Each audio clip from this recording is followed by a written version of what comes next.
എന്റെ ഷർട്ട് മുഴുവൻ തേച്ചു.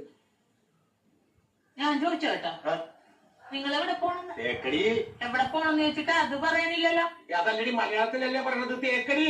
നല്ല സൗകര്യമില്ല. ഇംഗ്ലീഷിലല്ലല്ലോ പറഞ്ഞത്, മലയാളത്തിലല്ലേ പറഞ്ഞത്. പറഞ്ഞാൽ നിനക്ക് മനസ്സിലാത്തിന് ഞാൻ എന്ത് ചെയ്യാനാണ്? നിങ്ങൾ എവിടെ പോണ? തേക്കടിയെന്ന്. ഓ എനിക്ക് കലി കയറുന്നുണ്ട്. നിങ്ങളെ കൊണ്ടെങ്കിലും ഇറങ്ങിപ്പോയി എന്തെങ്കിലും പറ്റിയോ ഞാൻ അറിയുവോ? സ്ഥലം പറയാണ്ട് ഇനി അത് പോട്ടെ. ആരെങ്കിലും നിങ്ങളെ തിരക്ക് ഇവിടെ വന്നു ഇവിടെ പോയെന്ന് ചോദിച്ചാൽ ഞാൻ എന്ത് പറയും? നിങ്ങളെ ഇവിടെ പോണ പക്ഷെ അത് പറ ആദ്യം. തേക്കടി.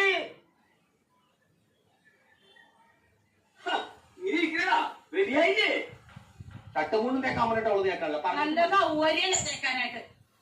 പോണ സ്ഥലം ഇതുവരെ പറഞ്ഞില്ലല്ലോ. എടാ ഒരു 100 വട്ടം ഞാൻ ഇയാളോട് ചോദിച്ചു എവിടെ പോണെന്ന്. അതൊക്കെ അയാൾ തൊഴിലാക്കണ കാര്യം പറയാനല്ലാതെ പോണ സ്ഥലം പറയണില്ല. എനിക്കും പറ്റൂല. ഇയാൾക്കാ പറയാൻ കഴിയില്ല. നീ എങ്കിലും ഒന്ന് പറയാം എവിടെ പോണത്. ആഹാ അത് കൊള്ളാലോ.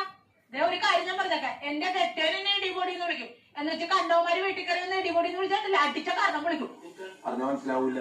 അതാണ് ഞാൻ പറഞ്ഞത്. ഞാൻ പെടാപ്പാട് വെട്ടിയിരിക്കുന്ന ഇപ്പോൾ കിടന്നു. നിനക്ക് എന്താ കാര്യം ഇടിപൊടി എന്ന് വിളിക്കും?